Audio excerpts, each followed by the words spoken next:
mind being out in the cold. And I don't mind not knowing where to go. But I mind watching faces in pain, seeing them cold and hungry, left in the rain. I don't mind being out in the cold, out in the cold.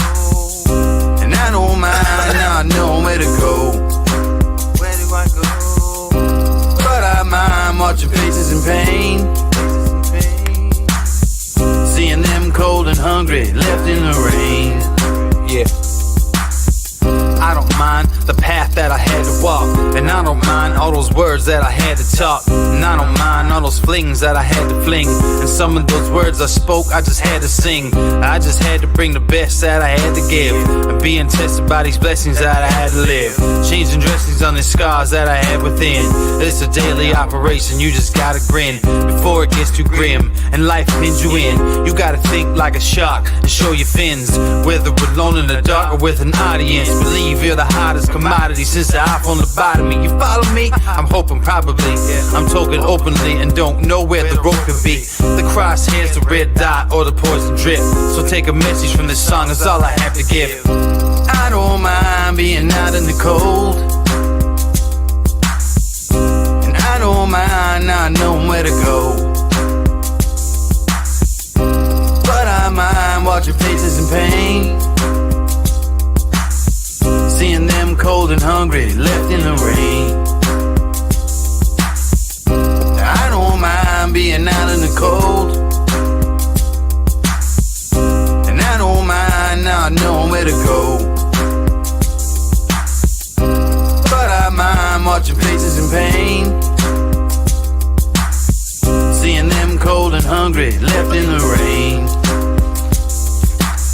They leave you in the rain, then hang you out to dry. I wonder how so many people get by.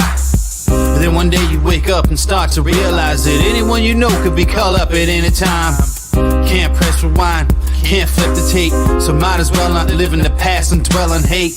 People talk strange shit to get to the gate, and if you know me well, you know I call them doors of fate. I take what I need, but not too much. I never open the door if the handle was hot to the touch. You gotta find an alternate way out of the flames. They want you in the spotlight, they want you just to take the blame. But all the same, it's like a wheel with these fucking hipsters. Instead of more rappers, we could use more active listeners. But I don't mind that a lot of things are actually happening, cause I'm a music slave and this is what I'm coming strapped with. Cause I don't mind being out in the cold,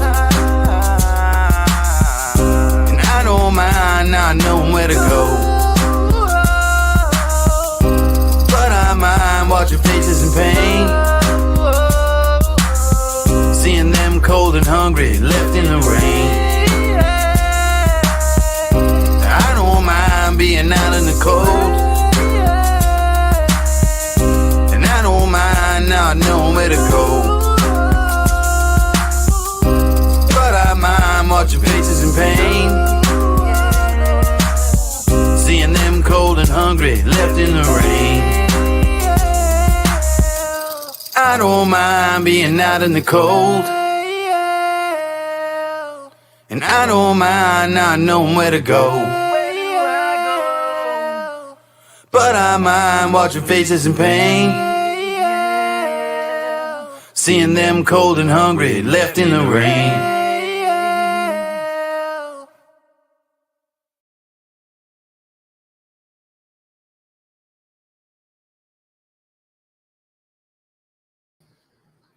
All right. What's up, everybody? Hello, hello, and good evening. It is Tuesday once again, and we have another episode of the Indoor Farmer Reviews, number 69. Something I noticed recently. Well, let me float myself up a little bit here. Something I noticed recently, guys. I came back and was like, "Hey, this was episode 52 of Game Night," and I forgot I had celebrated that. I forgot to celebrate it on Sunday, being that it was a full year. But something I didn't think about was that means that all 5 shows that I do weekly I've been doing for over a year now, which is pretty cool. It's sort of another little milestone. But let's see here. It is March 19th. Happy birthday to my son. Happy birthday, Cage. You're up there in bed now. We had a fun day. We did all kinds of fun stuff, but we're going to do fun stuff over the weekend too. So shouts out to my boy, turned 9 today. So that was fun.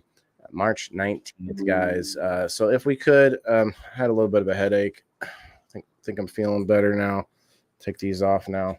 But if you guys could, before we pull up our guest, our esteemed guest tonight, it's going to be a very awesome episode. We've got an author, a doctor. We're not actually going to talk to him much about the doctor stuff this time, but we're going to get him back around again soon and talk about that. But if we could, guys, hit that like button, share us out. Got 5 likes. Hit that like button, guys. 17 people in the house already. Hit that like button just for the background alone. We're rocking the space background for a few days until I change it up again. So yeah, if you could please hit it, and let's get it going. So without further ado, let's bring up tonight's guest.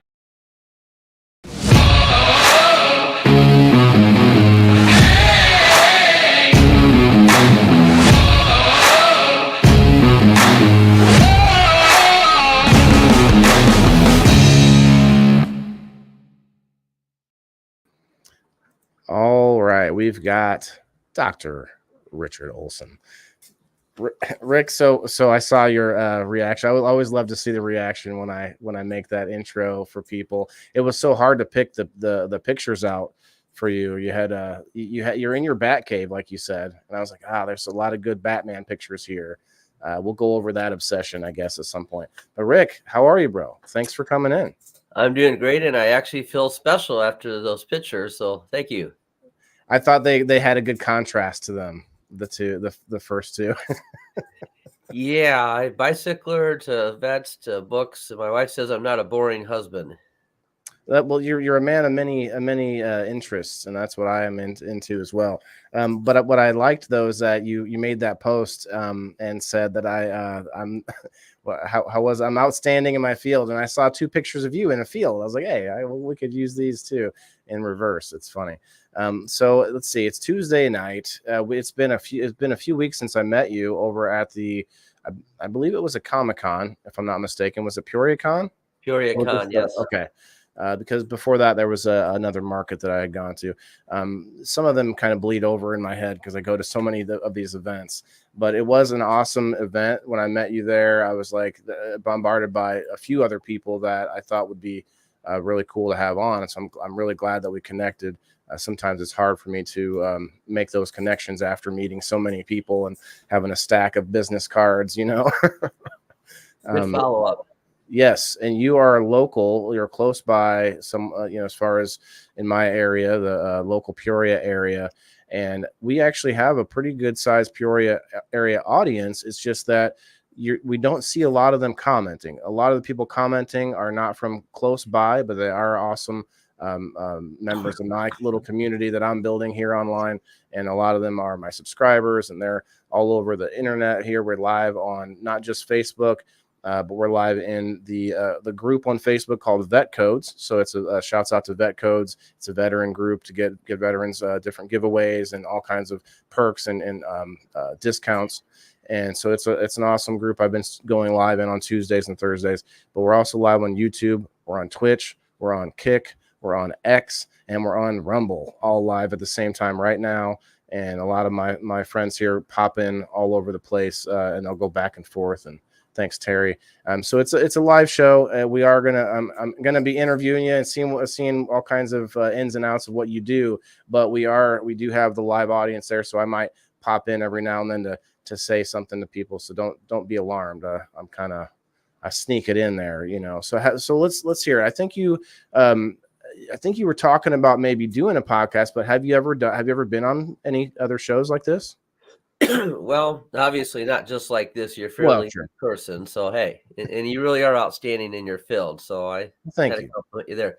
I just interviewed with Steve Tarter for Bradley University. Cool. He's a former Journal Star newspaper reporter. So I just did that last week. But we're getting some roots dug and have some fun.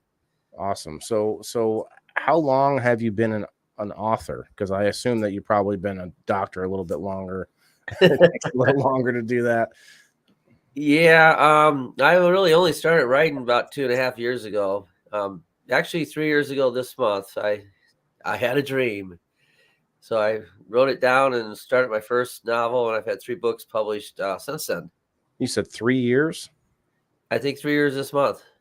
So I'm just guessing here. Was this a lockdown thing? You had a lot of extra time on your hands, and it was kind of around that time. It was what, 2021-ish. Were you just like, extra time, so you're able to spend the time on the book? Because a lot of people kind of shifted careers in a lot of ways during 2020, during the COVID whole era of the couple years ish. Was that an influence on that, or? Not at all. I'm always trying to be the busiest person in the room, and I wanted to write my whole life. I wrote some in school and college, and then the doctor part took over for quite a few years. And I just kind of had an idea or dream for a super adventure novel. And also along the way, I created a character called Nick Still, who's a private investigator in 1930s Peoria. Yes. And I just love to write. Yeah, that's really cool. So we're going to get into it. I tried I couldn't find like, a little free snippet somewhere to try to read some of it. So we're going to hear a little bit of the backstory, because I know that this area is very rich in real stories from Chicago kind of coming down, and probably from elsewhere, right? But we sort of have this nexus here in Illinois, being that we're kind of in the center of the country, the back and forth, and we're kind of up and down center. It's very we're not right in the center, but we're where the heart of the country is, and it's so easy for a lot of people to be connected here from all over the country, So what was your inspiration with being local about your storytelling, I wonder? Well, the first character we can talk about later, but the second character is a classic film noir named Nick Still, spelled like the German chainsaw Still. Yeah, Nick Still. So, and the first book's called A Man of Steel, kind of a pun on Superman, but it's spelled S-T-I-H-L. So all the stories have some kind of still. It's still rubies, who can steal Halloween, whatever. And I've always grew up loving the old film noir stuff. Humphrey Bogart, and Peoria is full of history. It's original Whiskey City, burlesque, vaudeville. So basically all the candy was right here. I just basically had to research the historical places and put in fictional characters. And home of the famous Shelton gang from the 30s and 40s. So did you look into non-fictional stories about this area, or was it just the historical landmarks? Because I know there's got to be some real stories of Well, there are some real stories, but I've really stayed clear of them. There's supposedly even flashlight murders and all kinds of different stories back in the day. So I just stayed clear of all those, and basically created my own stories and plots, and just uses them at the situations of historic buildings, and even the Pierre Marquette, 1926, but it still stands. So you could have a murder in the parking lot of the Pierre Marquette, all kinds of fun candy right here. So I guess I could see why that would make things easier to keep those two things separated, because then you may have people, trying to connect all your stories to say that you didn't write anything, you just kept taking other stories. But I mean, I think there is a genre for that, at least adaptation of real life. I know we had a lot of mobsters and gangsters and stuff, from Chicago. And what I always thought was Peoria is a medium-sized pond, and all the medium fish would come down here to look like bigger fish in our pond. And that was kind of the rotation of the mafia, or not enough mafia, but the gangsters coming back and forth from Chicago. So yeah, I could see a ton of rich stories in there. I saw the other one, Border Agent. That one took my eye because it seemed like it was a little broader story for the country rather than just Illinois. So we'll talk about that, I guess. I don't want to get too far ahead of myself. So you said you've been writing for 3 years, but you've been kind of wanting to do that longer. And I actually have all sorts of stories running around in my head. I'm like, I'd love to do that. So if you could, I guess, give a little bit of advice maybe to anybody out there that's thinking of starting to write. Maybe there's something that you, looking back, would do differently, when you first started. I don't know what it might be. Force yourself in a room to be, with no outside, noise or something. I don't know what it is. What's your trick? Well, I don't lock myself in the vault, and I have this rare gift where I could probably write during a hurricane. I can just write a sentence or two and stop, which is great. The best thing is to get organized. And I guess being a doctor, you had doctor's notes and records. So I've always been organized. So some writers are called organizers and some are called pantsers, and they write by the seat of their pants and literally just keep writing, and hopefully things work out. But I don't be one of those guys where, hey, page 27 doesn't match page 93 or these characters. So take your idea, create a rough outline, and you should really actually have what they call a log line, like a movie. Tell your story in 60 to 90 seconds, write an outline, and then I actually write down each chapter of 4 or 5 things I wanted to have happen in each chapter.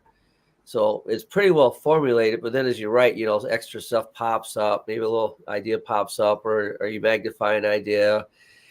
So basically just write down a log line, start your outline, and then you can start filling it in from there.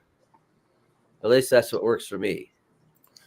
Well, Stacy Bravo, thank you for joining us for the first time. Says she's listening intently. Well, I am too, because I've always been intrigued, and I've always been somewhat of a storyteller. You could throw me the smallest inkling of a scenario, and I can tell you 5 years down the road where that's going, and or at least in my head there would be a map sort of imagined right away. And it's actually interesting because just to bring up something from last night, which shouts out, we had a pretty good show last night, Sir Steve-O and I, the Indoor Farmer, episode 127, I believe. And we had some friends come up at the end of the show, and we were talking, and we brought up aphantasia. You know the term, right? Aphantasia. If you guys are out there listening, and we talked about it last night. It's a term that describes people that do not have an inner monologue where they speak to them, where they hear it in words what they're thinking. And it's so hard for some people to sort of wrap their mind around not having this voice in your head all the time. That's how I interpret it. And so I feel like it's interesting to see how different creative minds go through their process, and for you having it like ultra mapped out, I think that makes a lot of sense. For me, I think I just kind of see where it takes me. I think I would be the other type that you said, with the just by the seat of your pants type. Well, since we're both fathers, I told bedtime stories for a million years, and the kids would say, here's a topic, Dad, Godzilla or a bear or Lassie the collie, and away you go. So that kind of helps you open up your imagination, and it's basically just a matter of fine-tuning it to put it into print, so to speak. For sure. I think a lot of people are afraid to tell stories because they're worried about it not being good enough. And it's like, you tell one, and maybe it's not what you hoped for, but then you move from that. And a lot of what I do on all the shows that I do, they all have to do with sustainability. And someone like yourself, the doctor aside, someone that takes it upon yourself to a large endeavor like writing a book. No one told you to do this. No one, and it's very similar with like musicians, with any entrepreneur, small business people. It's that same kind of spark that gets you to do something or build something with no one over your shoulder, like telling you that's what you need to be doing.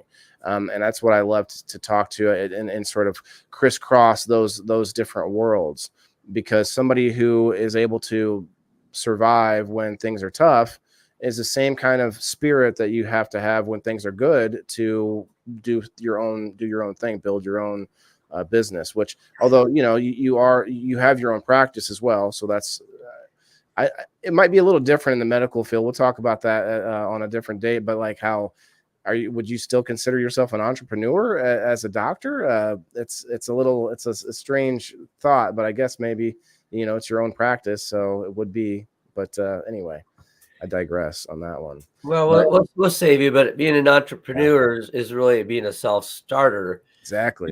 And a self-promoter. Mm-hmm. So it doesn't have to stop at one place. And obviously that's what you're doing right now, is you're promoting and thinking and growing. And there's no saying it's either green and grown or ripe and rotting. So I know which one I'd pick. I like the thought of always learning as Exactly. there's a few things that it helps prevent. I want to say Parkinson's, but I think Alzheimer's, if I'm not mistaken. Maybe I'm just forgetting, no pun intended. But it's one of the things that you can, degenerative brain issues that you can sort of help come back by just trying to learn new things. Try to do something out there with your opposite hand. You ever try to write something with your opposite hand anytime recently, or even just try to eat? Pick up the fork with the other hand is like, whoa, it doesn't feel fun, but just doing that act is working your brain in a way that it's not normally hitting. So yeah, that's what books are about, right? We need to read books still. We can't just watch the boob tube and get the story fed to us with a spoon. Reading is important. Do you read anything? Well, you have to read. I think it's kind of like putting, wood in a fireplace. You have to read. So I do Audible now, which is in my car, and my Border Patrol agent book is on Audible. And then 2 or 3 nights a week, I do that. I'll sit down for half an hour before bed, and I'll read something sci-fi, 1930s film noir, maybe something real modern, to keep myself fresh, and that helps you think and write and create. So you really have to keep reading to write. Well, you kind of have to bump into other creative people in the process. Even if you're a storyteller and you're talking to someone in a whole different field, you get inspiration from, like you said, from the people that have that green and growing mentality, or at least that forward thinking, at least, or trying to do something better than where they're at. I'd never sit still. Like there are some people out there that want to they're just there. Motion is lotion. Yeah. You gotta keep motion as lotion. But yeah, you sit there, you're doing nothing. You can waste time or use time. My problem is I'm trying to do too many things at once all the time. I'm a little bit ADD, but I will be honest, the cannabis helps me with that. I'm always honest about the cannabis because there's ups and downs with it. Yes, when it does keep me in motion rather than my anxiety kind of keeping me in one place, because I'm thinking of like 20 things all at once, trying to do all of it, and then I end up sitting still, right?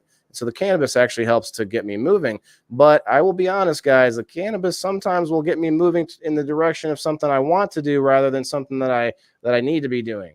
And so that's an admittance on my part. But it is still something that for me is helpful in some senses, as you have to keep the downsides in mind with any medication or any kind of vice at all. So but yeah, it is what it is, and we are legal in this area.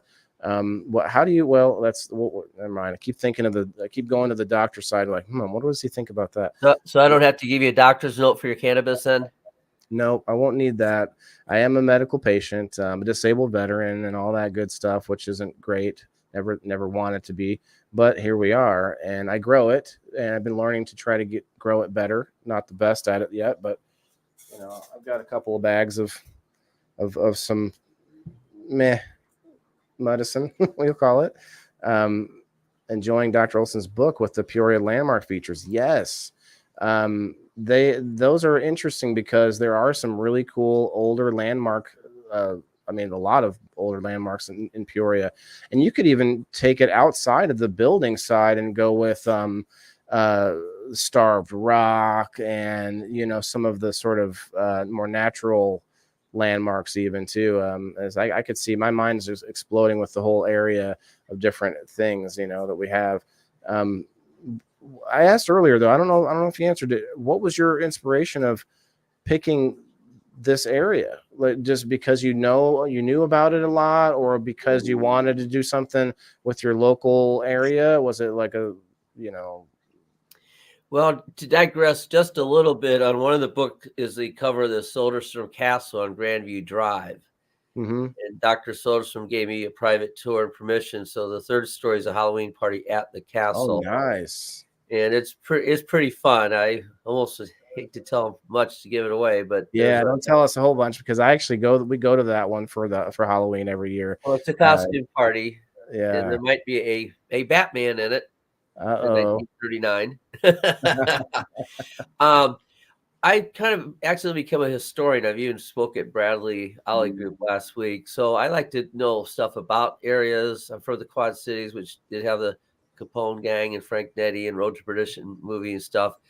So I had heard about the Shelton gang through different things. And you researched a little, and I realized that was a perfect playground. I just made them the Walsh gang. I made them an Irish gang, but it's the same three brothers, so to speak.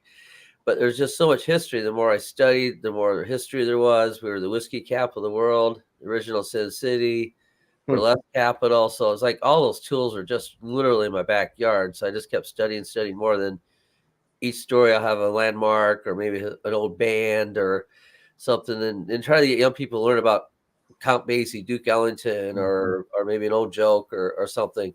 So it's a very rich playground to play in. I went to the Madison Theater when they had it was an event for I believe they were raising money to help restore it. It wasn't that long ago. It was last summer, and going inside there, and I did a review for that for this show actually, and the inside of it's just incredible. Just the history that you can see. I mean, it's kind of falling apart and stuff, but it's just the huge, the stage room and I don't know what the auditorium, I guess. I don't know. I forget what you call it. The big room where you play at theaters and auditoriums. There was 40 theaters here in the 20s and 30s, as many as New York City. There's over 40 theaters in Peoria. So it was world-class entertainment, and maybe the kids don't know what the word burlesque or vaudeville means, but it's all right here. All the theaters and auditoriums are all right here. It's just incredible history we had. Well, the kids today would know that Peoria is, I think, the number one like STD capital or something. I'm kidding. It's another number one.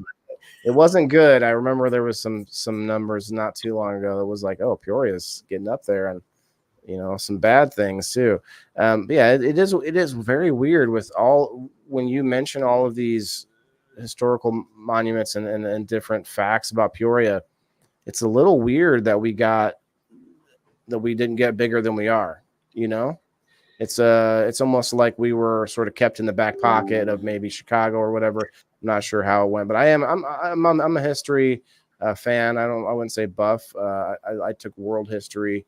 I like ancient. I like longer history, but knowing that Peoria was the capital for a few things, like you said, and then also a few famous people. Obviously, Richard Pryor. I used to work for the hospital there, so I would, in security, I would have to go down and patrol the school. It's called White School down there by OSF, where Richard Pryor went to school at. And so I'd get to go inside there, and it was an old historical building that they could not tear down, but it also wasn't being upkept either. So it was like just, rain coming through the ceiling, and it just was coming apart. It kind of sad. I did know Richard Pryor's son for a while. Oh, I don't know that I knew he had a son. Richard Pryor Jr. Wow.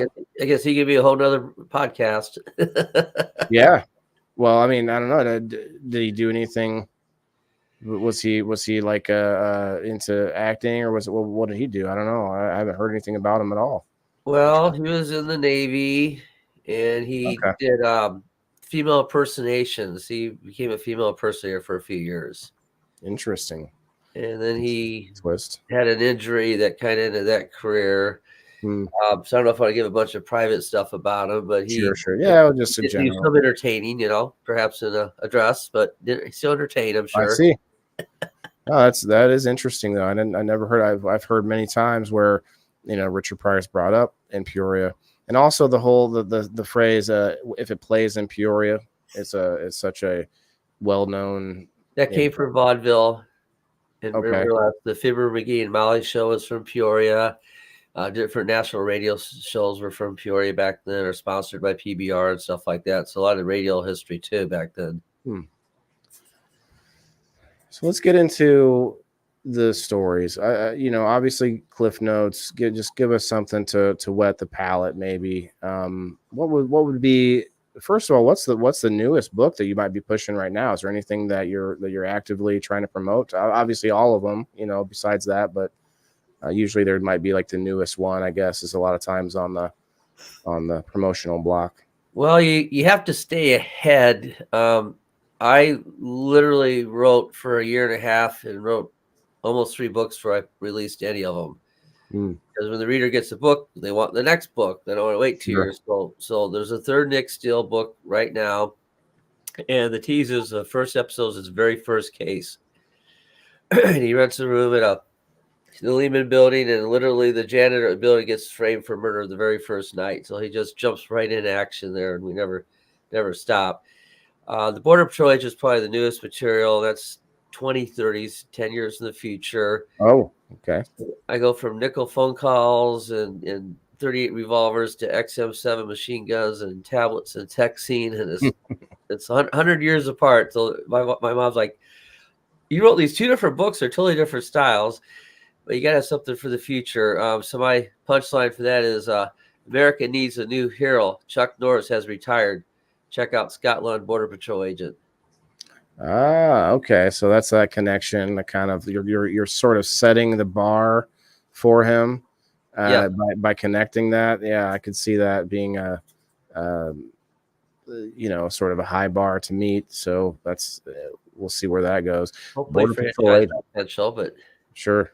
Well, Border Patrol agent as well. Like that's a pretty sort of a charged subject and area right now. So it's good though. We need more. Like people the people that watch my show, they know, and that's why they come back. Is that I don't shy away from anything, any topics. There's always a tactful way to talk about things, especially if you're just trying to discuss whatever it is. True. And for me, we do a show on Thursday where I try to get other creators and other professionals and whatnot up on the screen, up to 10 of us. And it's not an interview. It's just where we all discuss some sort of a very common topic. And those common topics are a lot of times the topics that people cannot discuss anymore and can't actually come together and just talk about, like things like immigration and religion and politics come up, sex and gender and all these things come up over just normal, very regular conversation. And the whole point of that show is to get everyone to share their experience that they've had on the topic, not per se your opinion, which we could argue our opinions all day long, but it's like, well, right. Okay, so here's such a common topic that you or someone that has gone through this or knows about this, whatever it is, frustration, domestic violence, pets. We've gone through the gambit of anything you can think of, whether that's a very soft subject or more of a difficult subject. And so anyway, that's the point of that show, is to sort of give each other perspective and to be able to have these conversations. And so, yeah, like Border Patrol right now should be something that we're talking about more. But a lot of times they connect it too closely to the no topics, which to me, there isn't one, because the politics is involved in everything that we do, like period. It's part of every part of our life. So if you don't pay attention to it, then it's not going to, it's not just going to go away. And so that's why I kind of wanted to promote the idea of the Border Patrol agent and what kind of job they have, and their training's at least as extensive as an FBI agent. The physical drills, to be fluent in Spanish, courtroom procedures, high-speed chase. It's amazing what these athletes do for the Border Patrol. So I wanted to bring that to the surface and let the younger people know about the modern-day heroes. What made you go into the future with it? Well, I guess you have to be in the future. I mean, Nick Steele is a great niche and a great thing, but his stories are all going to be within 5-8 years of each other, right? 34 to 40 or whatever, where this character can grow. And he's got a brother, and I'm going to have his nephew and niece do young adult adventures. My children write the outlines, and I'm writing the stories. So we got one of those just finished, but it gives a kind of unlimited room, and it's nothing's in the box with the Border Patrol agent. Sure. And Nick Steele's a wild, fun ride, but it has to be in a really fun box, if that makes sense. I wonder if you are, whether consciously or unconsciously, planning to use it as a way to sort of project your predictions of what things What? give us some predictions on, hey, this is what's happening. Like you might have a snippet of like a news article and inside the story, and it gives a little like a headline or something that you get to throw out what you might think is happening. And that is true to an extent. I have a 5-arc storyline for Scott Lund. The first episode, he saves the President of the United States from an Asian army. And it's an anti-prejudice book, actually, with different races involved working together.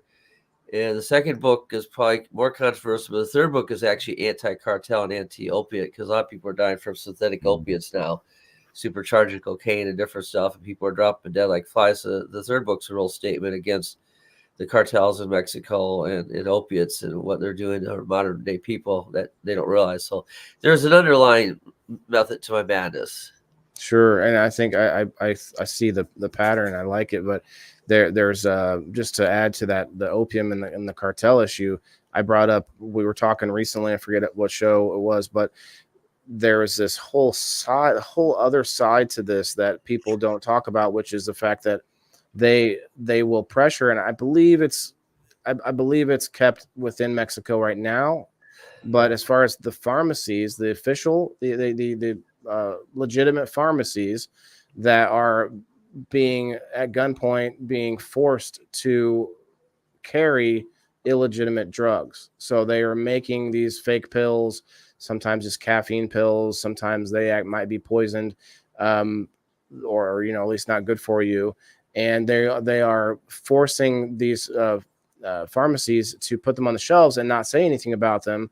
And otherwise they'll get hurt themselves. And so that could be hopefully not, but could be bleeding over into the U.S. And even without that, a lot of Americans go to Mexico because there's cheaper pharmaceuticals and cheaper operations and stuff. And so you think, oh, I'm going to a pharmacy there. It's, I'm not going to some cartel person. Well, you never know now what you're even buying. I mean, hopefully it's just a caffeine pill, and in that case you're not getting the medicine that you were hoping that you got, so that's already detrimental. So that's a whole side scary issue, because we all imagine that the cartels are selling bags of fentanyl and white powder to like street gangs, like that's the image that we get, but really there's a lot more to it, right? Apparently you do know a lot of the truth, so to speak. So yeah, I try to have a reasonable method. I'm going to use your term to discuss things in my books, not necessarily opinions, but there's things, sometimes it's easier to buy fiction than fact, if you know what I mean. Sure. But the being a subject, like just the synthetic opiate thing's horrible. Like 100,000 people a year die in the United States, not knowing, something's laced or charged with things is horrible. Right. Well, and not only that, you could even go not even as far and say that the medical field right now, and especially in the VA and other sort of Medicare, Medicaid, the free, or they're not free, but the low income medical assistance, they sort of push a lot of these opiates on us. And in the VA, they were trying to push all these things, antidepressants, anti-anxieties, all this. And I shucked all of it for cannabis. And I'm never going to be the kind of person that says it's for everybody and it's without any downside and all that. I push back on those things, but I will say that it definitely helped and saved me from a life of zombification with Xanax and these things that I'm just like, okay, hello. Like I wouldn't be on here being entertaining in any kind of way. I might be functional at some job, pushing the button or whatever. And like that would have been about it. And so, hey, everybody, I appreciate everyone coming in, hitting those comments and sharing us out. I really appreciate it. Let me check Rumble over there. We got about 30 people hanging out right now. We got Dr. Rick Olson here, guys. Ask away any questions you might have. If you have any questions about, story writing or, the way that it works to publish a book, publishing things. Some people are, not sure how to do that. It's kind of a tough game because there's so many books out there. So that is like, it makes me think like, how do you promote? So you go to the events that I met you at. Was that something that you do a lot? Is that something that works out pretty well for you, or? I try to do about a book event a month. Oh wow, And okay, I do have a book event scheduled at Silverstone Castle in May. okay. And That's the next book month. rack in Peoria has an indie thing in April. So about one event a month. I'm going to this big, large pulp and magazine convention in Chicago beginning of April, where there'll be about 1,000 Uber geeks and writers and stuff 100 years old on up. So it's kind of an interesting niche for people Oh, too. what's it called? Windy City Pulp and Paperback Convention. Pulp magazines are the cheap paper they made in the 30s, like The Shadow, Doc Savage. Like you buy a whole magazine for a dime, back then. And that's Oh where wow. like the roots for Batman, a lot of these characters all came from. Superman's a ripoff of Doc Savage. Doc Savage was a man of bronze. Superman's a man of steel. They even stole the Fortress of Solitude from Doc Savage, and somehow never got sued. Huh. It's amazing. So that's where the real roots of the heroes are, is in the 30s. That's funny though, that the history of some of those huge franchises that we think of today, like Disney characters. My son and I read I read a book about oh no, it was a Warner Brothers characters, but also there was another one with Disney, but talking about the origins of where they came from and how they were different companies and got bought out and this and that. Yeah, it's pretty cool though to see where some of those came from, because we don't think anything of it. It's like a billion-dollar industries, Marvel, DC. But some of those are kind of collapsing. I'm seeing a lot of new artists and new authors coming out there. Some people like you are inspirational to the people that are out there looking for their outlet, and they think, oh well, no one's gonna care about this or that. But you guys see what he does. He goes to some of the same types of events that you'll see a plethora of other other business people, entrepreneurs, artists, and like it's such a crazy, awesome way to network. Which I hate that word, but it's just such a good way to communicate. Yeah, it's fun. I was going to digress. Does anybody remember the character Zorro with the sword? Yeah, someone did say that. Let's see. Someone had mentioned that. Oh, there's Diane. Yep. She's in the Chillicothe Historical Society. Awesome. Yeah, she's been talking. She's been saying a few things that she enjoyed. She had said this earlier about the Peoria landmarks. Yeah, I think that's really cool, because we do have a lot of we have rich culture in this area that people like to write off. I don't necessarily love Illinois, and I would one day love to move, but I also, part of me wants to stay and fight and try to do something around here. Good for you. Zorro was created by a guy in Chillicothe, Johnston McCauley. Chile, okay. There's a Zorro museum up there. That's how it's spelled, Zorro. Yeah, Antonio Banderas did some movies. Disney did a TV series in the 60s. I could try to show this if it shows, but I thought it was on one R. I mean, I know what Zorro this is, but I just, for some reason, I'm in this book here. I have a short story that comes out this summer. That's cool. Is that an open IP or title, or what? I'm not sure how to. Well, it's called Swords and Romance. So they theme it. So I wrote a story called Outfoxed by a Woman, where a woman fakes her kidnapping to trap Zorro, and then they capture Zorro to get him. So it's kind of a fun little romp.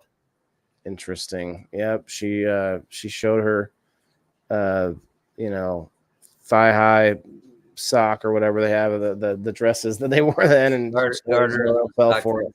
Yeah, there you go. Zorro just fell for it. No, I like that Antonio didn't do a bad job. There was another one. Well, there was the classic show, the black and white show. The Guy Williams one from this. Yeah. Prime has a brand new Zorro series filmed in Spain last year. Just was released in January. It's 10-part, and my kids love it. It's a brand new Zorro TV series, modern, very, very good.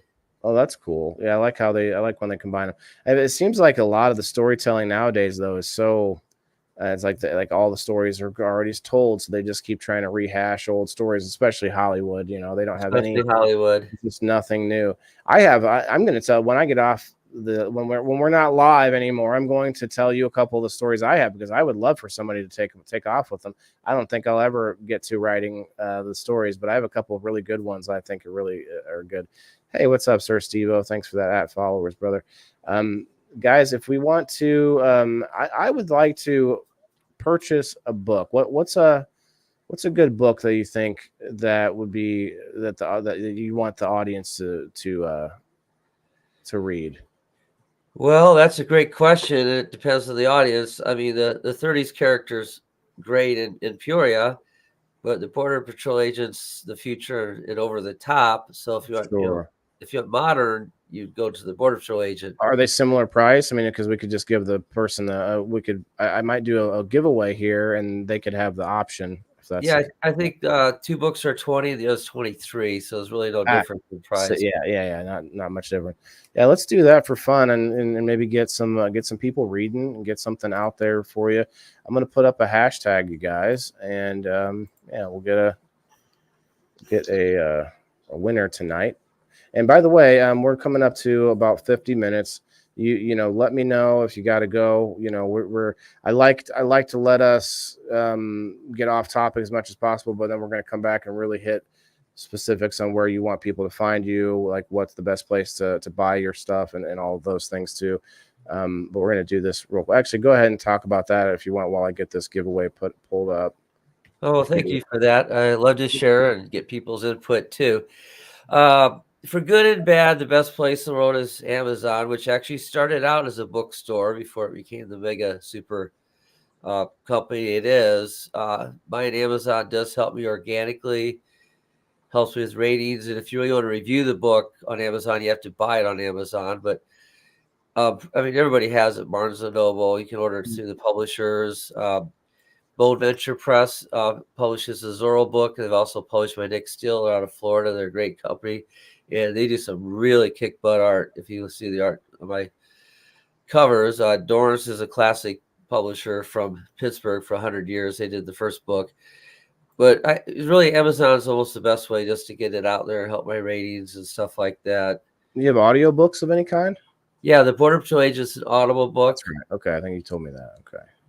I do Audible about $16 a month. You get 1 free book and discounts and others. And you know, if you try to work 20 minutes each way, that's 40 minutes of a book you get. And there's just millions and millions of books on Audible by now too. So it's just a blast. Brian Williams, hello, brother. Brian, I wanted to talk to you real quick, or anybody. I need to put out a post for this, but Brian, I'd be honored if you would do it. I did get Bobbert. Said he would do this, but I want to put a post out to any glass blowers that have time soon, because Barbara said it would take him a little while to get to it. I would like to do a memorial piece, memorial pendant or something like that. So let me know. Maybe hit me up in the DMs, Brian, or any other glass blowers out there who are able to do it somewhat soon. I don't know. Everybody's busy, so I'm not trying to push anyone. I know a lot of glass blowers in the community, so I'm sure somebody out there will be able to do it. Anyway, thank you guys for tagging and sharing. Hit that hashtag.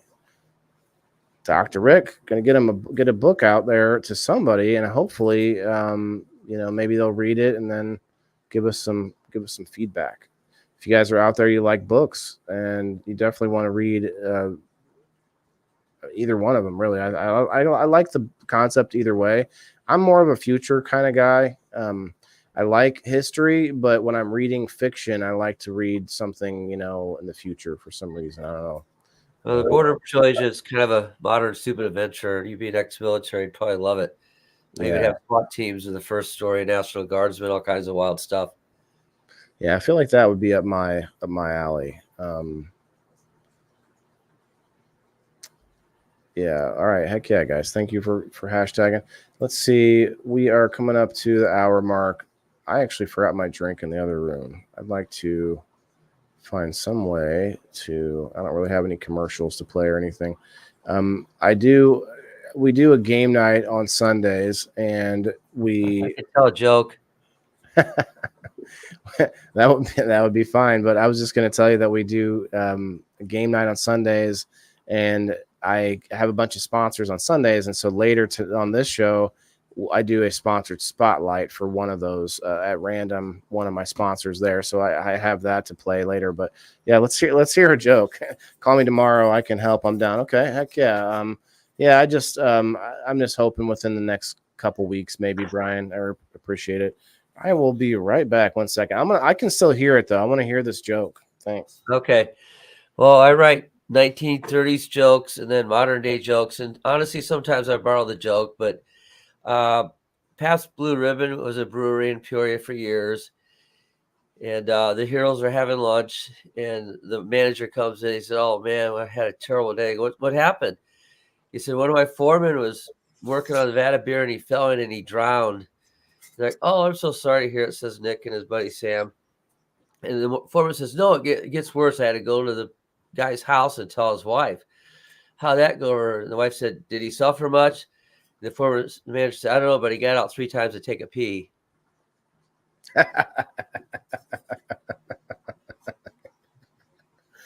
I mean, that can be that can be hell. I know. Should have been 4 times. Oh man. Oof. Oh, that's My right, joke was Brenda. mostly clean, Guys, if Brenda's over here on the Rumble, if you want to get an extra shot, you go over to Rumble, go over to X, go over to YouTube, hashtag everywhere that you can. Would be great. Yeah, that's got Margaret on that one. I get lots of jokes, lawyer jokes, Chuck Norris jokes, and sometimes they're just my own life experiences told, in a humorous form. I got dad jokes, and actually, I liked your field joke. And then I honestly thought maybe I don't think I offended you necessarily, but when I sent you the picture, and you sent me a thumbs up, the thumbs up scares me sometimes. I'm like, does that because I sent him a picture of the thumbnail before I went ahead and used it for the event. And I'm like, is this okay? And I don't know. Did you notice what I did? The first one or the second one? Well, this is the last one. But you know that I wasn't. Does that look fake to you guys? Well, when you look hard enough, yeah. I'm kind of Oh, doing, but I'm doing the Keanu Reeves thing. I'm just not touching you. Wait, that's a thumbs up right there. Is a thumbs up. You have a thumbs up right there. That's funny. Yeah, I thought it was funny, man. I was like, I'm gonna superimpose myself into this. I have dad jokes too, and farmer jokes. My grandpa was a farmer, so there's so many good farmer jokes. There's some old farmers that can tear you up from 2 seconds with turkey jokes. Oh man, they can get you real easy. I envisioned getting an older farmer on as my co-host a long time ago. Like somebody that's like a 90-year-old guy who's been on a farm for his whole life, just to have some like snappy smart ass comments, but yeah, I never did. I used to go out to farms to try to sell them fire extinguishers for a short couple of months. I tried doing that, and it was not easy. I'll tell you that. It was right during COVID. Thanks, Margaret. I really appreciate anybody over there on X. Are you on X, Dr. Olson? Am I on X? Yeah. Are you on the Twitter, the X? Twitter? I do not do Twitter. I do, Facebook, Instagram chat, I guess, basic stuff like that. Twitter became real political a few years ago, so I just kind of quit my Twitter account maybe 3-4 years ago. Yeah, it's a very in motion place now. So like it's very different as far as people are there all in sort of the literal rat race trying over there. On Facebook, you still have some of that. You have sort of clicks, you have popularity and this and that. But on X it's a different game. It's very interesting, but I mess around with it. What's up, Dawn? Hello. Hi, Cheryl. My name's Waylon, though. I appreciate you. It does sound like Wayne sometimes. Go ahead. Yep.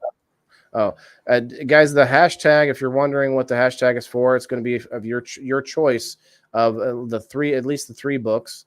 What's your, so the next one that's coming out will be the 3rd book in the Nick Steele series? Yes, I actually have the second Scott Lund book right now, and since I want to work towards a franchise, I'm looking for an agent for that, so I can maybe do movies, books, audibles, and young adult stories. So I'm kind of holding that one for the right release. That must be a whole nother portion of this game of writing the book. Is like you have to think about holding on to the rights in case there's other things like books and movies and other spin-offs and yeah. Oh yeah, whole world of extra stuff. Writing is only part of the game.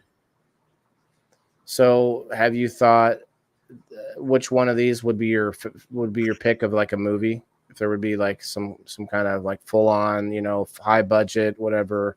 The Border Agent Strikes is actually meant to be a movie. Okay. It's written just like a movie. Scene cuts, panned camera angles, visions. It's written 100% like to be basically almost like a screenplay.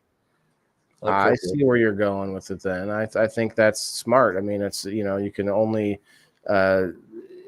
either way, it's readable the way it is, or I guess legible. I don't know how you would put that if you're talking about the story and not the just being able to read it. Anyway, I digress. But I think that you giving that extra layer of option is always good. And now the way that movies are done, they do TV series as a movie. So they film it like a 2-hour movie, and then they break it up into 10 episodes, or no, not 2 hour, but they film it like 10 hours, and then they just break it up into 5 or 10 1-hour episodes. Like the Reacher series they've had. Yeah, yep. And that's basically a movie. Yeah, it's just a movie they break up into sections. Yeah, a book they break into 6 or 8 parts. Mm-hmm. I like that series, Reacher. There's actually there is some hope out there for storytelling nowadays. Like there's some different kind of independent areas that are making movies and away from the kind of Hollywood, red tape, I guess. I don't know how, the I think Netflix makes more movies in Hollywood now. Yeah, they're very connected. I would almost say that they're very similar, but I'm thinking more like, like the Daily Wire making movies, and you have a little bit more on the Christian base, making movies elsewhere in different places that have had some success. You've got some other comic book companies coming up, like the Rippaverse. Shouts out to the Rippaverse. That's a whole nother like sort of universe being created away from the DC and Marvel, because there's a cry for it. There's a need for it, or a I don't know, a thirst for stuff that's not so cookie cutter and regurgitated 100 times. And I think that's what I see in your stories as well. You're taking a different look and a different angle, different setting. I mean, all of it is new and fresh. So it is hard to be fresh, and nobody's written any books about the Border Patrol agents. That's a fresh area. I go to research, and 80,000 agents, and nobody's got any stories about them. It's like, oh wow, there's a hole in the universe to fill. Yeah. Well, what's that other? Yeah, Jack Reacher, but then there's another one. The dude from The Office ended up as like a desk agent, but ends up out in the field. There is a Night Agent series on Netflix that just finished. Oh man, I can't think of this other series. Well, Jack Ryan has a series. Jack Ryan, that's another one, but I don't even know what he was. Like a CIA guy. I don't even just. He was a submarine officer in the Tom Clancy days. And then he actually, this is a bad story. His family never trademarked Jack Ryan, just the actual books themselves. So the character is left uncopyrighted. So therefore, boom, TV series, movies, and it's a whole kind of a public domain franchise now, since nobody's smart enough to copyright the actual character itself. It costs a lot of money to copyright things. Like 10 grand, isn't it? I write some songs too, but I think I copyrighted 8 songs for $180 the other day. Oh, I see. Now there could be You know what? different layers of insulation and patents. Maybe that could be the difference. Oh, maybe I'm thinking of a patent. Yeah, I'm Yeah, thinking of Shark Tank. yeah, but the copyrights themselves are just $100 here or there. It's nothing much. But yeah, patents are a whole different level. Whole different level, indeed. Do something like this instead, so that we can see ourselves a little bit bigger. Okay. Yeah, guys. If what do we got? Let me check in on the giveaway. We've got 17 people. I'm surprised that we've got a lot of readers out there. I mean, I think if you win the book and you're not a reader, I mean, Yeah, really. First of all, if you win it and you don't plan to read it, please, don't take it. But if you know someone, if you have like your wife or husband or somebody that would be reading it close at hand, yeah, please get that hashtag. We're gonna wait. We're at 1 hour and 1 minute now, so I guess we'll give it another couple minutes. Well, 1 hour and 2 minutes right this second. Yeah, we'll give it a couple more minutes before we spin it. Cool. Yeah, Rick, I appreciate it, man. I don't want to let you go without giving you any room to speak about anything. I don't know if there was any subject that you wanted to bring up specifically, but I hope I gave you, at least for your stories that are out now, and then you've got a few coming out soon, and you named at least 3 different events you're coming up going to be at. Can we see the Bat Cave a little bit? Can we pan the Bat Cave just a minute? And so, guys, he's a Batman fanatic. I mean, I don't know if that's the right way to, if that's politically correct or not, but Okay. Oh wow, that's more than I saw earlier. Okay. Oh, okay. Got the classic cars. We saw the Batmobile at the Comic-Con. The Penguin. Oh, nice. Okay. All the movie posters. I grew up with those. They were good as a kid, but they were just like In the bat screen. The bat screen, so you can watch movies on. Oh wow. And now Batman on a roller coaster. Oh wow, I didn't see that. Okay. I've got a whole basement. This is just one room. Oh wow. Yeah, obsession. Dr. Batman, one of my nicknames. Dr. Batman. I've been called worse. If you're gonna have a nickname, I gotta say that's there's not many better than something like that for sure. I don't have a nickname. I can't. Nicknames don't stick to me. I just talked about it last night. I think when in the military, my nickname was Mac. My last name is Maccabee. That's not a nickname. That's just that's shorthand. You got the shorthand to stick, huh? Yeah, I guess so. Well, they just don't stick to me. Nicknames don't. It doesn't work out for me. I don't know. Well, I thought the Indoor Farmer was kind of a nice name or logo. I made that myself, so like that doesn't count. Nicknames have to come from other people. No, I get that too. I'll try not to tell any more farmer jokes. Or no. Well, no, I don't mind at all. Actually, I like to contrast the outdoor farming because I don't mind. I plan to grow stuff outside. I'm not afraid of growing things outside. I just think I try to get people to think a little bit by the name, the moniker, the indoor farmer, sort of a generalization of a person that tries to grow inside. And the thought is that the farmers that are outside in the big fields, they need a shake up. They need their thought process shaken up a little bit on what constitutes a good farm, because they imagine more and more acreage and what I imagine more vertical farming and more other ways of doing it. And so it's just a way to kind of break that ice. But I also kind of bust the chops of those outdoor farmers when it's like really bad weather, droughts, and torrential rain going on. It's winter time and I still have a bunch of greenery going on right here next to me, and so I can poke fun a little bit, like, oh hey, those outdoor farmers, what's up guys? I can harvest my basil, and it's 30 degrees outside, and that kind of fun. So are you saying some of these outdoor farmers are corn fused? I mean, they're definitely fused to corn. I'll give you that, because they're like, that's where their whole paycheck comes from. They're told to grow whatever, and that's where they get the extra money. And I guess I get it. I mean, when the bottom line, when you're going to double your profits by going after a subsidized crop, why wouldn't you do it? Well, now we're coming up to maybe we're running into some problems why you wouldn't do it, but I digress. I mean, we do grow a lot of the corn that we grow is for ethanol and fuel and feed. So, but still, it just And seems bourbon is 51% corn too. Remember that. Say again. Bourbon is 51% corn. Well, look, see, that's what I'm saying. All right, now let me ask you this: Have you ever used cannabis? Are we being recorded? We are. You could say, well, I don't know, man. You don't even have to answer really. Well, The reason I say is because you brought up bourbon, and I'm telling you, I've had a few recent guests where I typically, I don't know if you watch my show at all, but I typically bring out the rig and I'll do what's called a dab, because it's a concentrate, it's a cleaner, vaporized way to do it through water, and it's a filtration. It looks crazy, but it's not for the looks, it's for the filtration and the health side. But I'll bring on guests that freaks them out. I mean, you're not used to seeing somebody with a torch and things like that.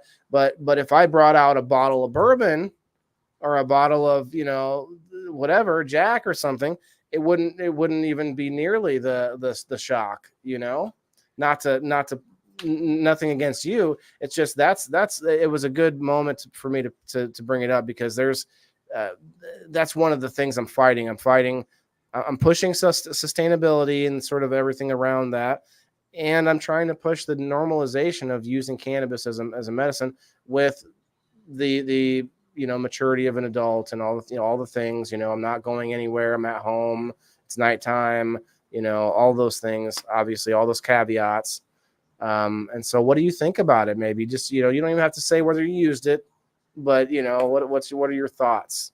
Well, I have a really mean tease. If I want to get it as a doctor, I can discuss CBD, THC. Oh yeah, we'll get into that on what it does, because I have sold THC products, pharmaceuticals at my office before and stuff. So that'd be a whole wonderful talk under the doctor topic. Heck yeah. Well, that's a good tease for our conversation next Wednesday. But just in a general sense, I guess it's the optics of it. I'll say, you still see famous people with their cigarette, with their beer or whatever in the photos and everything. I feel like it's moving in the right direction, but I don't want to alienate people for coming on the show if it's going to be like such a what a surprise. Do you want to see the process? Do you want to see one, or is it going to be? I could show you what I do. Let's ask the audience, because I know you have some friends in here that maybe thumbs down, audience. Yeah, let's hear from the people who are coming in here to watch, to see this, to see Dr. Olson and talk about his story and his books. But now we're kind of we're a little bit in the weeds, so to speak, no pun intended. So I thought I would see if you want to see what it looks like. But it's no big deal either way. But yeah, so I actually am interested in that event that you said for next month, because it was a little bit different. You said it was in April. What day is it in April? Do you know? It's not the 20th. The Windy City Pulp Con. It's in, yes, that was Yorktown, and it's April 4th through 6th. It's the second biggest pulp type convention in the world. See, because that sounds interesting to me, just because it's so different, You have to drive up for a day and check it out. The art is phenomenal. A 1919 Tarzan piece, a science fiction piece, a Western piece. The covers, it's just an incredible experience just to walk through there. That sounds like something my audience would like to see. I like to find interesting and different, unusual stuff. But yeah, I'll set this aside right now. I was just having some fun with you there. But yeah, it truly is it is a funny thing that health wise. So we're going to get into that. I love, and obviously I'm not going to pin you down on any kind of health advice or anything like that. Guys, that's going to be next Wednesday on the 26th on We Grow Wednesday. We're going to get into the sort of his chiropractic practice and the medical side of things, just because on Wednesdays we do get into more health and wellness and that Very kind good. of conversation. So in general, good call, Sean. Yeah, no worries, brother. I was just kind of thought I was teasing to see what you thought, because again, if we're not out here discussing the things, then we're never going to find a common ground on anything, will we? What's up, Mr. Burns? Cheers, brother. Yeah, this is for your choice of the 3 novels, and it looks like Margaret wants to give, if she wins, wants to give her win to Michelle Paris. Well, thank you, Margaret. That's very nice of you. Very nice. Okay, so I guess I think we're way past the time I meant to spin. I had a lot of fun though, and I'm out of water too. Sure. Yeah, we'll get it going here, and then I'll let you go. All right, 19 people in on this, guys. Good luck. I'll give you about 3 seconds. 2, 1. Nobody. Okay. Good luck. I'd like to do this more often, have guests on, and obviously purchase something. Oh wow! Wow, look at that! Like the Babe Ruth shot. She pointed at the home run and then said, "I'd like to hand my home run off to Michelle Paris." Congratulations. Double winner. Yeah. Margaret says, "I'd like to give my win to Michelle Paris." And guess what? Margaret won from a hashtag over on Rumble. I try to excite my audience a little bit, because Rumble has updated and without getting into the weeds, they have it to where their chat is intermixed into this system, and they can actually use it now. I was having to watch 2 different screens to be able to see chat everywhere, and it was getting annoying. So now it's been exciting to have that working out for us now. Yeah, awesome. Well, Michelle, you are welcome to pick any of those 3, and we will get that shipped out to you. I'll get with you. And do you have Cash App or anything, Rick? Yeah, I do have Cash App. Yeah, I'll get that. And guys, well, I mean, you might as well throw it out there. If anybody is looking to purchase one of these books, obviously you could maybe message him on Facebook, but like he said, the best place would be to find it on Amazon.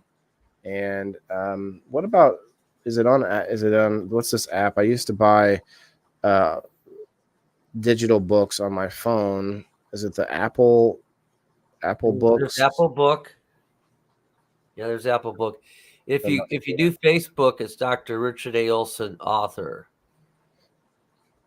Had to be very distinct. There's several Richard Olsons that write, so had to be. I couldn't find you on Instagram. I actually clicked the link you have on your Facebook side to put it on my clipboard, and then went to Instagram, and it couldn't find you there. It just says Dr. Richard A. Olson on Instagram.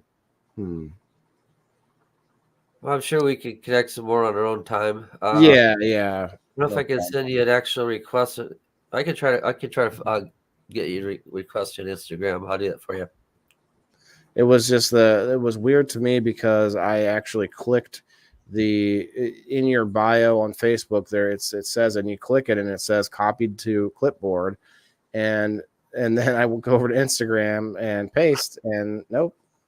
And it's so weird. People have told me that this is my fault, but I cannot believe it's my fault. Instagram is so weird to me. I get nothing but scantily clad women, and I'm telling you guys, I do not need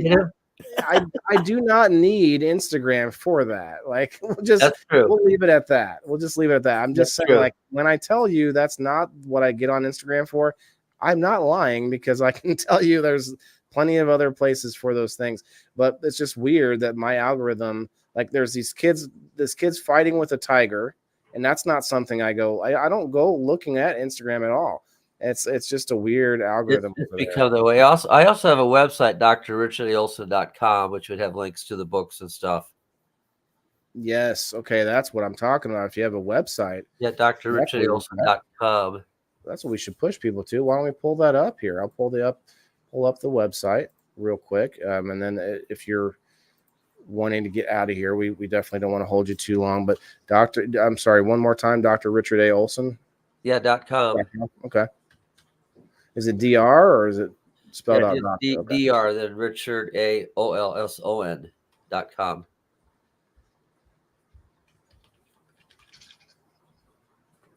There he is. The Bat Doctor. That's the you're like, whoa. Did you work in Wuhan? Bohao, that's Chinese for no good. Oh, sorry. It's not sure if that's Vietnamese, isn't it? Pronunciation. It was on a fortune cookie probably 20 years ago. I can't remember how long. I'll never forget the term though. It says I would like a cup of tea, and I have no idea if I'm reading it properly, but it's fun. But guys, here's the website. Before we get him out of here, we've got the all the books right there. I see, and that is what I should have found earlier because that's what I wanted to do. I wanted to get more titles in the title per se. The Border Agent Strikes. I like it. Peoria Nights. Tell you what, I've been through some nights in Peoria. Haven't we all? Oh, he's got quite the grip there, Nick. He's got hands of steel too. Hands of steel. He's a boxer turned PI. Like how do you have hands of steel and they're sticky at the same time? To be or not to be healed. Okay, I like it. There you go. Awesome. I love to see people with an actual website because it's one thing if you have all of your advertising and all of your networking on Facebook or on any of these apps, but there's so many little things that can just get you shut down for silly reasons that are even beyond your control. So having your own place like this, and for me, I don't have my own, but I do have a subscription platform that's sort of off the beaten path, away from all the big tech platforms. It's called Locals, and it's a subscription platform, kind of like your Patreon and stuff like that. And speaking of that, I meant to say this earlier, guys. Anybody out there listening, if anybody could do me the favor of going, good night, Jess. Thank you for hanging out. If anyone could do me the favor, going there to my page at the top and sharing out my Kickstarter campaign. I think I have about 45 days or 44 days left of that, and I'm really hoping to get some more visibility on that, especially right now around tax time. I don't know if you know about Kickstarter, Rick, but it's kind of like GoFundMe. For those that don't know, GoFundMe is more for like personal funds and personal goals. Kickstarter is much more business and invention oriented. And I did the research enough to know that it was more successful there, but for aquaponics is what I was looking for. But anyway, I have a campaign going right now. I think to update you guys on that. I think I have 5 backers now. It only costs $1 to be a backer. And if you guys could help me out, and anybody that would throw me stars, or anybody that is would have gone to Locals or anything like that, instead of tipping me there, consider going to that Kickstarter campaign and throwing $1 down, and that would get you in as a backer. You get the perks, but also the more backers I get, the better it looks to other backers and whatnot. So, but I got to say that before we get too far. I'll back you up on that. It's a numbers thing. It's just something subliminal that when the numbers start to stack, and it's something about it. I don't know. But yeah, I appreciate that. And is there anything else that you wanted to say, or are you ready to get out of here, brother? Yeah, I probably am ready to head to the Bat Cave. No, I had a lot of fun. A lot of good stuff was covered, and I look forward to visiting again under a different guise of the doctor, not the author. He's gonna have a white coat and glasses, like you'll have I'll get my stethoscope. You'll have the white coat, but also a Batman costume underneath of it. Like the combination. I almost wore a Batman tonight. Nice. Well, I do all kinds of goofy things. I wear I wear a green shirt and a green hat. It looks like I'm just a floating piece of head, just hanging out here, and and just Yeah, weird things. I almost put my fedora on tonight. Nice. Well, I mean that's probably pretty good. I like those. Those are not bad. It probably looks good. Yeah, Yeah, guys, go check them out. Follow them on Facebook at the least, and we're gonna get you. Send me a message whenever you can. Here, I'll get the Cash App, and we'll send this out to Miss Michelle Paris. sounds awesome. Sounds awesome. Thank you, everybody, for listening to joining. Thanks, Rick. We'll see you next Wednesday on the 26th. Sounds like a plan. Thanks. All right. Heck yeah, guys. That was excellent. An awesome conversation. I always worry that I'm keeping the guest too long, so I'm glad that we had a good hour 20 minutes even to hang out. So, guys, if you have any questions for Rick, if you're watching this, the after recording, definitely leave a comment, and I'll get him any questions you might have, or you can send him a DM. But be aware that he does do a lot of work. He's a doctor and an author, so don't be upset if you can't get all your author questions answered right away. But yeah, appreciate everyone's help tonight, and Margaret, thanks again. That was awesome for giving that win up to Michelle Paris. I think we all still want to know about the story though. So Michelle, if you're gonna read it, we want to know what's going on. Actually, I want to know which one Michelle picks. What do you guys think? Michelle, you're gonna pick the Nick Steele? What are you picking? Yes. Hey, what's up, G-Lo over from X? Appreciate you coming in, brother. We just let our guest go, but definitely check out the replay and rewatch this later, because it's a good solid hour of awesome conversation. I hope that that I wasn't rambling too much in there. I was make sure that I give the guests enough for him to talk. I think I am going to probably close up early, and then maybe I'll just head over and we'll do a little after show somewhere and have a sesh, I guess, because I don't want to tarnish too much of this wonderful clip of we had this hour and 23 minutes so far with myself and Dr. Olson. Like I told you guys, just to tease it one more time, we're going to be having him on next Wednesday, We Grow Wednesday. Yeah, she should read us a bit. Yeah, you could read it. Yeah, Michelle could read some of it to us. Margaret, that's a good call. Guys, if you haven't yet, please hit the like button. I really appreciate that, and share us out if you can. Got some people watching all over X and Twitch and YouTube, and on what is it? X, Twitch, and YouTube. Yeah, also some Rumble. Where we at on Rumble? Got 6 Rumblers hanging out. Or maybe, I don't know. My phone doesn't tell me the right answer. Where's the after show, Margaret? I'm not sure. I'm thinking about it. If we do the after show on Rumble, then we would actually be able to listen to some more tunes. You know what I'm saying? But if we do the after show on Facebook, then we'll probably get some more friends. So it's a tough choice there. What do you think? Who's down for the after show? I like G-Lo popping in. Just yes,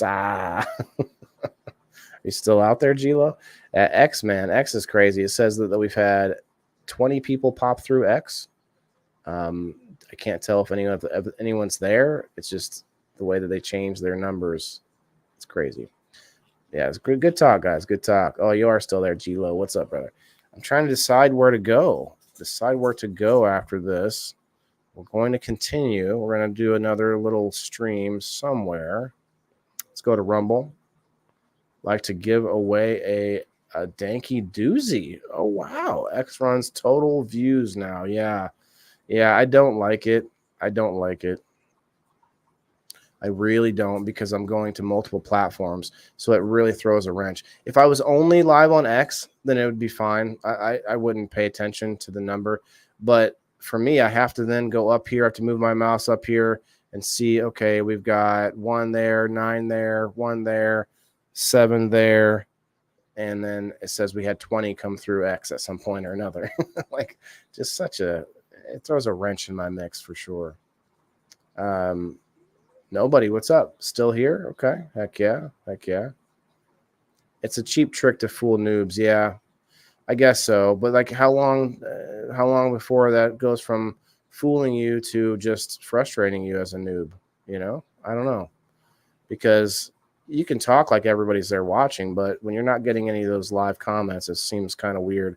If you go over to things like Clapper, go live on Clapper, and you'll have people popping through and not responding to anything you say, and it just seems like they're bots. They've done that 4 times. Yeah, I saw you had talked about that a couple times. Guys, go follow my boy G-Lo if you're on X. Margaret and Alan, and I know we got a couple others that go over there to X as well. If you guys could go find them, check them out. Go check them out. And actually, we are in a live streaming community. If you want to be part of the community on X and just live stream, just to sort of hang out live streams. You don't have to be a produced show like I do, so you can let me know and I'll get you in there if you want to. They always change things up when viewership is down.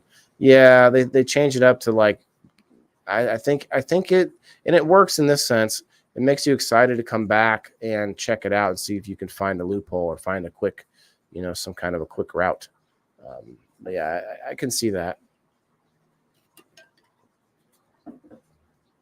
All right. So per Margaret's request, if we're going to do a giveaway on Rumble, we are probably going to go live back again on Rumble in a few minutes. You'll have to give me time to shut down the stream, start up a new one. Although, could we just stay on this one? We really could, but I don't think we should. I like to end it nice and smooth. So we'll go live again, maybe get some more folks in there next time. So guys, appreciate everybody hanging out and all the help on the likes and shares. G-Lo, thanks for hanging out, brother. We're gonna go live on Rumble so that we can listen to some tunes. I might click X as well because I think I can listen to music there as well. So we'll probably pull back into X in a minute. Maybe you can come up for a minute, G-Lo, if you're doing a late night hangout. We could do a space combination live stream and like get it all jacked up. Anyway, guys, appreciate you. I keep saying that, but we're going to get the outro in here in a second. And kept meaning to fix it, but haven't yet. Oh, poop, you guys. We didn't do the sponsored spotlight. I think I'm going to push it until next week. That is Mr. Leslie Cobb. We can do that Country Boy Weed spotlight next week, and give him a little bit more time in the shine. He's actually, it's really nice to promote someone like Leslie because he started to sponsor the game night because of all the wins that he was getting, and he felt like he wanted to give back. And that's before he even had his own products and stuff. And so he's building his own products now, and it's starting all from there. And so we are pushing on game night. We are pushing not only people to have fun and hang out and have prizes and to support me, but also supporting them in return to build their own things. So we're going to talk about it a little bit more in depth next week. Maybe I'll get Leslie up on the show. We'll hang out next weekend. But yeah, check out tomorrow, We Grill Wednesday. I don't think I have a guest, but we'll probably talk and look up some current events going on in the ag and cannabis and all the different industries. So thanks again. We'll see you over on Rumble in about 5 minutes, guys. Peace.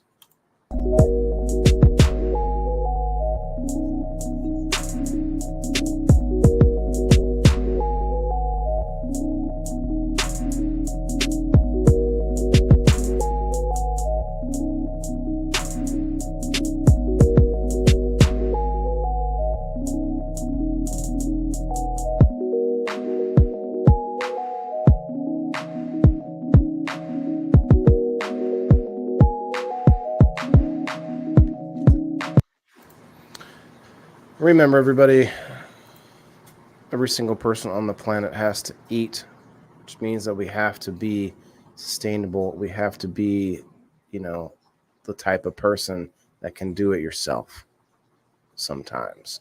So thanks, guys. We'll talk to you.